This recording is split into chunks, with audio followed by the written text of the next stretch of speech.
இந்த 17C ஃபார்மை வெளியிட்டா மிகப்பெரிய குழப்பம் வந்துடும், மிகப்பெரிய பிரச்சனை வந்துடும் அப்படின்னு சொல்லி தேர்தல் ஆணையத்தினுடைய தரப்பு நேத்து கோர்ட்ல சொல்லியிருக்காங்க. அப்படி இந்த ஃபார்மை வெளியிட்டா என்ன பிரச்சனை வந்துட போகுது, பிரச்சனை வர்ற அளவுக்கு அந்த ஃபார்ம்ல அப்படி என்ன இருக்கு, இன்னும் தெளிவா கேட்கணும்னா பிரச்சனை யாருக்கு?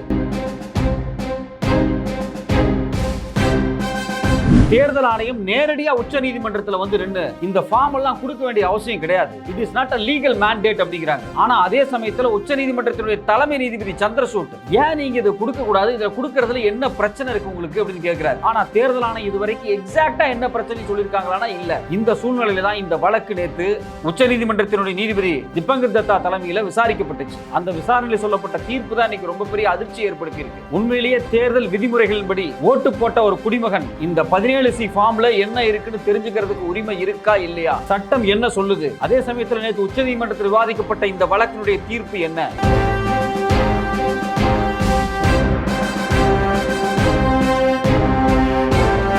நடந்து முடிஞ்ச முதல் 4 கட்ட தேர்தல்ல ஏறத்தாழ 1,07,00,000 வாக்குகள் அதிகமா இருக்குன்னு எதிர்க்கட்சி தரப்பு ஆதாரப்பூர்வமா சொல்றாங்க. இந்த 1,07,00,000 ஓட்டு எப்படி அதிகமாச்சு, இது குறித்து தேர்தல் ஆணையம் இதுவரைக்கும் ஏதாவது பதில் சொல்லியிருக்காங்களா?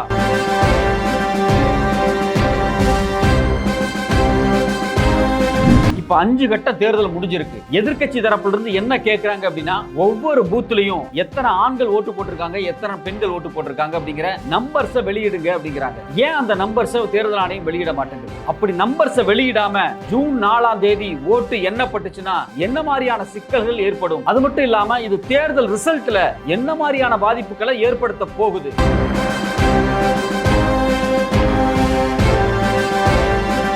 வணக்கம், இது சத்யராஜின் நேர்பட கேள்.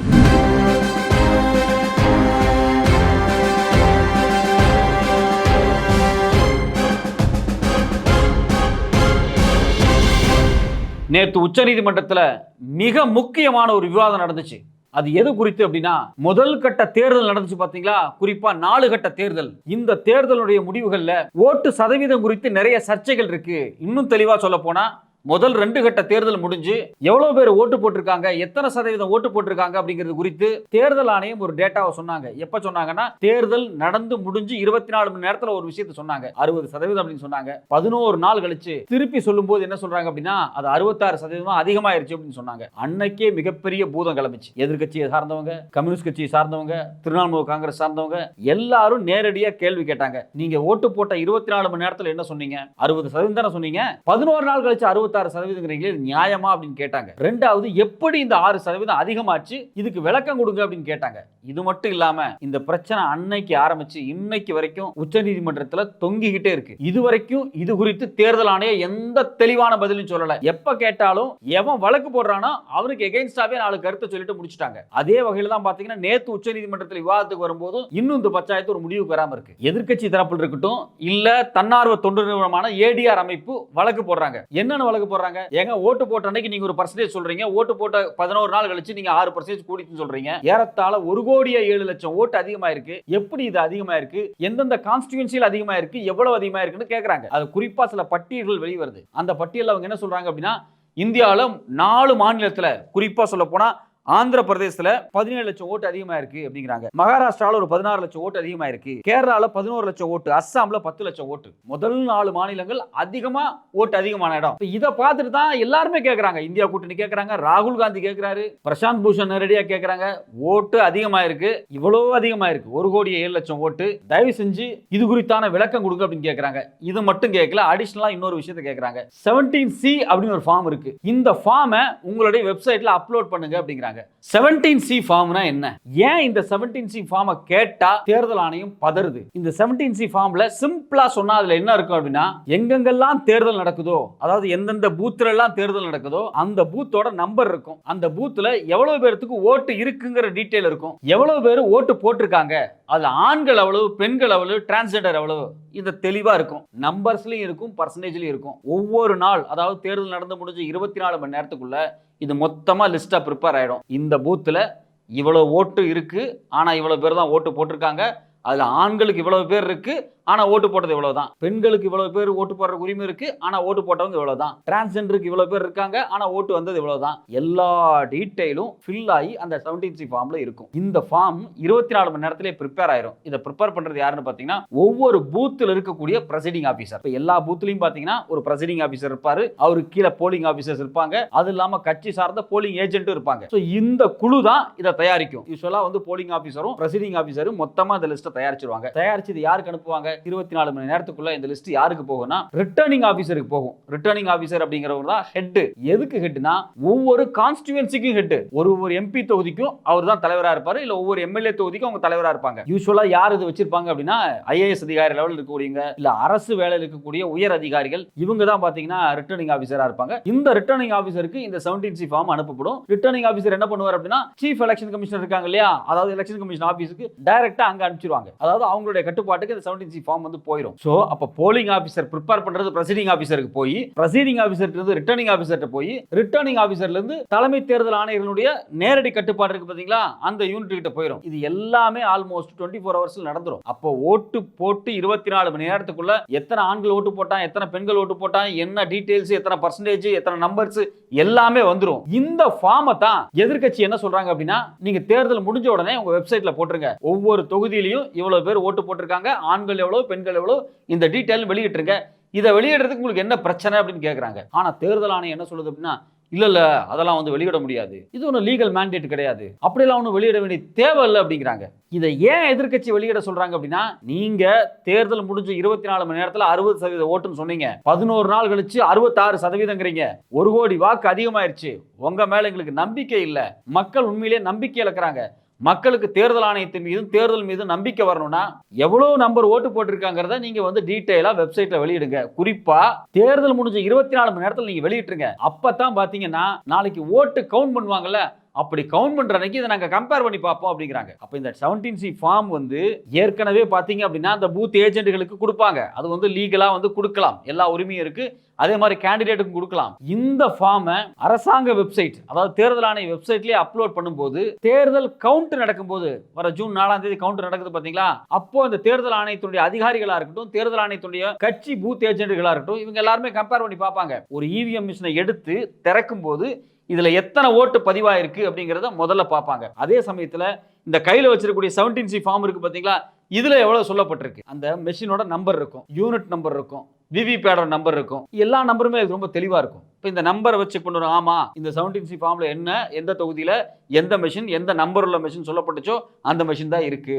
இதுல 2 லட்சம் வாக்குன்னு போட்டிருக்காங்க, ஆமா அதுல 2 லட்சம் வாக்கு இருக்கு, இந்த மெஷின் தான் கவுண்ட் பண்ணலாம் அப்படிம்பாங்க.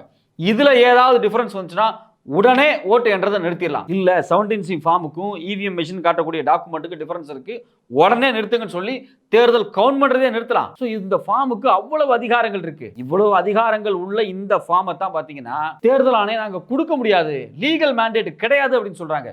இப்ப சாதாரண நாளா இருந்தா எதிர்க்கட்சி கேட்டிருக்க மாட்டான். நீங்க பண்ண தப்பு, நீங்க 24 மணி நேரத்தில் வெளியிட்ட டேட்டா வேற, 10 நாள் கழிச்சு வெளியிட்ட டேட்டா வேற. அப்ப ஆப்வியஸா எதிர்க்கட்சிக்காரர் என்ன கேட்கறான், எப்ப எங்களுக்கு நம்பிக்கையில நீங்க வந்து மொத்த லிஸ்டிங் கொடுத்துருங்க அப்படின்னு கேட்கறான். கொடுத்துட்டு போக வேண்டியதானே, அதை மறைச்சு வச்சு நீங்க என்ன பண்ண போறீங்க? இதைத்தான் ஒரு மனுவா போட்டு உச்சநீதிமன்றத்தில் கேஸா கேட்டாங்க. கடந்த 17ஆம் தேதி இந்தியாவினுடைய உச்சநீதிமன்றத்தினுடைய தலைமை நீதிபதி சந்திரசூட் தலைமையில் இது விவாதத்துக்கு வந்துச்சு. சந்திரசூட்டே சொன்னாரு, அதை வெளியிடுறதுக்கு உங்களுக்கு என்ன பிரச்சனை, அதை வெளியிட்டு போக வேண்டியதானே அப்படின்னு நேரடியாக கேட்கிறாரு. உடனே வந்து தேர்தல் ஆணைய சார்பா என்ன சொல்றாங்க, இல்ல அப்படி எல்லாம் கிடையாது, இது வந்து தேர்தல் நடத்துறதையே குலைக்கிற மாதிரியான விஷயம், தேர்தல் நடத்துறதையே நம்பகத்தன்மையற்றமா மாத்த பாக்குறாங்க அப்படின்னு சொல்லி யாரு வழக்கு போட்டாங்களோ அவங்க மேலே திருப்பி விடுறாரு. ஒருத்தன் போய் வழக்கு போடுறான், எப்பா நீங்க 6% அதிகமா சொல்றீங்க, உங்க மேல நம்பிக்கை இல்ல, ஒழுங்கா எல்லா டேட்டா வெளியிடுங்க அப்படிங்கிறான். இதை கேட்டதுக்காகவே நீ தான் குற்றவாளி, தேர்தல் மீது நம்பிக்கை இழக்க செய்யற, இது குடிமக்களை வந்து குழப்பற வேலை அப்படின்னு சொல்லி அப்படியே வந்து பல்டி அடிச்சிட்டாங்க. அன்னைக்கு சந்திரசூட் என்ன சொன்னார் அப்படின்னா, நீங்க 24ஆம் தேதிக்குள்ள இந்த மனுவுக்கு விளக்கம் கொடுங்கன்னு கேட்டார். இப்ப சந்திரசூட் லீவ்ல போயிட்டார். ஏன்னா இப்ப பாத்தீங்கன்னா சுப்ரீம் கோர்ட் எல்லாமே வந்து லீவ்ல இருக்காங்க, அதாவது சம்மர் வெக்கேஷன்ல லீவ்ல போயிட்டாங்க. இப்ப நேத்து இந்த வழக்கு பாத்தீங்கன்னா ஜஸ்டிஸ் திபேந்தர் தத்தா முன்னிலையில வருது. அப்ப தேர்தல் ஆணையம் என்ன சொல்லுது, இந்த வழக்கு விவாதிக்கிறதுக்கு முன்னாடியே பாத்தீங்கன்னா ஒரு நாளைக்கு முன்னாடியே தேர்தல் ஆணையம் வந்து அவங்க தரப்புல இருந்து ஒரு பிரமாண பத்திரம் தாக்கல் பண்றாங்க. இதெல்லாம் எங்களால கொடுக்க முடியாது, எதை, இந்த 17C ஃபார்மை அப்படி கொடுத்தா இந்தியாவில் மிகப்பெரிய குழப்பம் வந்துடும், இந்த ஃபார்மை ஸ்கேன் பண்ணி மார்பிங் பண்ணி தப்பா பயன்படுத்திடுவாங்க அப்படிங்கிறாரு. அந்த விஷயம் எல்லாம் உங்களுக்கு தேவையில்லை. இன்னைக்கு ஒரு அசாதாரணமான சூழல் ஏற்பட்டிருக்கு, ஒரு சந்தேகம் ஏற்பட்டிருக்கு, அதை நிவர்த்தி பண்ண வேண்டிய பொறுப்பு தேர்தல் ஆணையத்துக்கு. அதை விட்டு நீங்க எதுக்கு ஒரு புது பயத்தை கிரியேட் பண்றீங்க? ஃபார்மை அப்லோட் பண்ணுங்கன்னு சொன்னா இது மிகப்பெரிய பிரச்சனையாயிரும் சொல்லிட்டே இருக்கீங்க தவிர யாருக்கு மிகப்பெரிய பிரச்சனையாயிரும் அது தெளிவா பேசுங்க. ஏன் அதை தெளிவா சொல்ல மாட்டேங்கிறீங்க? எதுக்காக ஒரு பயத்தை கிரியேட் பண்றீங்க? உச்சநீதிமன்றத்தில் வந்து நின்றுக்கிட்டு எதிர்க்கட்சி அந்த 17C ஃபார்மை அப்லோட் பண்ணி கொடுன்னு கேக்குது, கொடுத்துட்டு போக வேண்டியதானே? அதுல யாராவது ஏதாவது மாற்ற முடியுமா? மாற்றவே முடியாது. அது ஸ்கேன் பண்ணி வெப்சைட்ல இருக்க போகுது. கவுண்ட் பண்ற அன்னைக்கு அதை பிரிண்ட் அவுட் எடுத்து பூத் ஏஜென்ட், பூத் ஆபீசர் எல்லாம் உட்காந்து இவிஎம் மிஷினோட கம்பேர் பண்ணி பார்க்க போறாங்க. இன்னும் சொல்ல போனா தேர்தல் மேல இன்னும் நம்பிக்கையை தான் அது ஏற்படுத்தும். ஆனா நீங்க தரமாட்டுக்கிறீங்க. கேட்டா என்ன சொல்றீங்கன்னா, இல்ல இது வந்து நம்பிக்கை இலக்க செஞ்சு விடும், அப்படி இப்படி ஒரு மிஸ்சீவியஸ் ஆக்டிவிட்டிஸ்க்கு வந்து ஒரு பேசா மாறிடும் சொல்லி ஒரு பயமுறுத்துறீங்க. இதே சமயத்தில் ஒரு வருத்தமான விஷயம் என்னன்னா, இந்த வழக்கு விசாரிச்ச ஜஸ்டிஸ் தீபங்கர் தத்தாவே என்ன சொல்லிட்டாரு அப்படின்னா, இல்ல அந்த 17C ஃபார்ம்லாம் நீங்க கேட்காதீங்க அப்படின்ட்டார். இது நமக்கு ரொம்ப வருத்தமான ஒரு விஷயமா இருக்கு. இது ஒரு சாதாரண வழக்கு கிடையாது, இது ஒரு அசாதாரணமான வழக்கு. ஏன் இது நம்ம அசாதாரணமான வழக்குன்னு சொல்றோம்னா, எதிர்க்கட்சி தரப்புல இருந்து நேரடியா சொல்றாங்க, நீங்க இவிஎம் மிஷினை மாத்திட்டீங்களோன்னு சந்தேகம் எங்களுக்கு இருக்கு அப்படிங்கிறாங்க. எவ்வளவு பெரிய சந்தேகம் இது? ஏன் அந்த சந்தேகம் எதிர்க்கட்சியை சார்ந்தவங்களுக்கு வருது அப்படின்னா, ஓட்டு திடீர்னு அதிகமா இருக்கு. ஏதோ 100 ஓட்டு 200 ஓட்டு இல்ல 500 ஓட்டு 1000 ஓட்டெல்லாம் கிடையாது. கிட்டத்தட்ட 1,07,00,000 ஓட்டு அதிகமா இருக்கு. இப்போ ஏற்கனவே பார்த்தீங்கன்னா 2019 இதே மாதிரி தான் ஒரு பிரச்சனை வந்துச்சு. அன்னைக்கு பத்திரிகையாளர் பூனா குப்தா இது குறித்து நிறைய எழுதுனாங்க.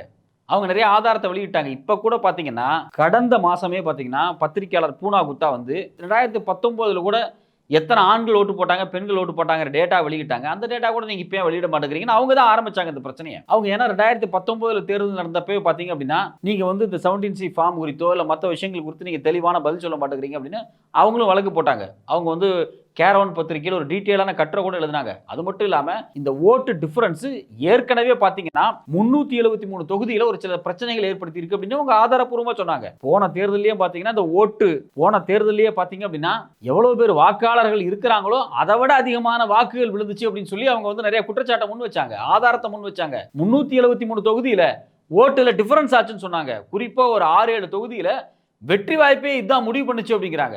சோ இது வெரி வெரி இம்பார்ட்டன்ட் கேஸ். இந்திய ஜனநாயகத்துல தேர்தல் தான் இலக்கு. யார் நம்மளை ஆளணும், யார் நம்மளை ஆளக்கூடாது அப்படிங்கிற முடிவெடுக்கிற இடம் தேர்தல். இந்த தேர்தல் சரியா நடத்தப்படுதா இல்லையா அப்படிங்கிறதா மக்களுடைய ஏக்கமா இருக்கு. அப்ப மக்கள் தரப்புல இருந்து என்ன பேசப்படுது அப்படின்னா, இந்த தேர்தல் சரியா தான் நடத்தப்படுது, நாம எல்லாரும் ஓட்டு போடலாம், நம்ம ஓட்டு போட்டோம்னா நம்ம யாரை தேர்வு செய்யறோமோ அவங்க தான் ஜெயிப்பாங்கிற நம்பிக்கையை ஏற்படுத்துறது தான் பிரதானமான விஷயம். அதுக்காக தான் 17C ஃபார்மை வெளியிடுன்னு வந்து எதிர்க்கட்சி சார்ந்தவங்க கேட்டுக்கிட்டு இருக்காங்க. ஏதோ குழப்பத்தை விளைவிக்கிறதுக்காகவோ இல்ல ஏதோ ஒரு கன்ஃபியூஷனை உருவாக்குறதுக்காக அவங்க கேட்கல. அவங்க தேர்தல் ஆணையத்தின் மீது, தேர்தலின் மீது, இந்திய ஜனநாயகத்தின் மீது, பாராளுமன்ற ஜனநாயகத்தின் மீது நம்பிக்கை ஏற்படுத்துறதுக்காக தான் கேட்கறாங்க. ஆனா நீங்க அதை கொடுக்க மாட்டேங்கிறீங்க. ஏற்கனவே 2019 ஒரு பிரச்சனை வந்து அது 1 வருஷம் 2 வருஷம் இழுத்தடிச்ச அந்த பிரச்சனை இப்ப திருப்பி இந்த பிரச்சனை கோர்ட்டுக்கு வந்திருக்கு. கோர்ட்டே வந்து தேர்தல் ஆணையத்துக்கு சாதகமான பதிலை சொன்னது அப்படிங்கிறது ஒரு மிகப்பெரிய வருத்தத்துக்குரிய விஷயமா இருக்கு. ஏன்னா 17ஆம் தேதி விசாரிச்ச சந்திரசூட் வேற ஒரு ஆங்கிள் பேசியிருக்காரு. ஏன் தேர்தல் ஆணையம் இதை கொடுக்க கூடாதுன்னு கேட்டிருக்காரு. தேர்தல் முடிஞ்ச உடனே 24 மணி நேரத்துக்குள்ள நீங்க பிரசைடிங் ஆபீசர் வாங்கி நீங்க ரிட்டர்னிங் ஆபீசர் வந்து அதை அப்லோட் பண்ண வேண்டியதானே அப்படின்னு கேட்கிறாரு. பட் ஆனா இன்னைக்கு வந்திருக்கக்கூடிய தீர்ப்பு அப்படிங்கிறது சந்திரசூட் சொன்னதுக்கு நேர் மாறான விஷயமா இருக்கு. சோ இப்ப இந்த சூழ்நிலையில நம்ம என்ன கேட்கிறோம் அப்படின்னா,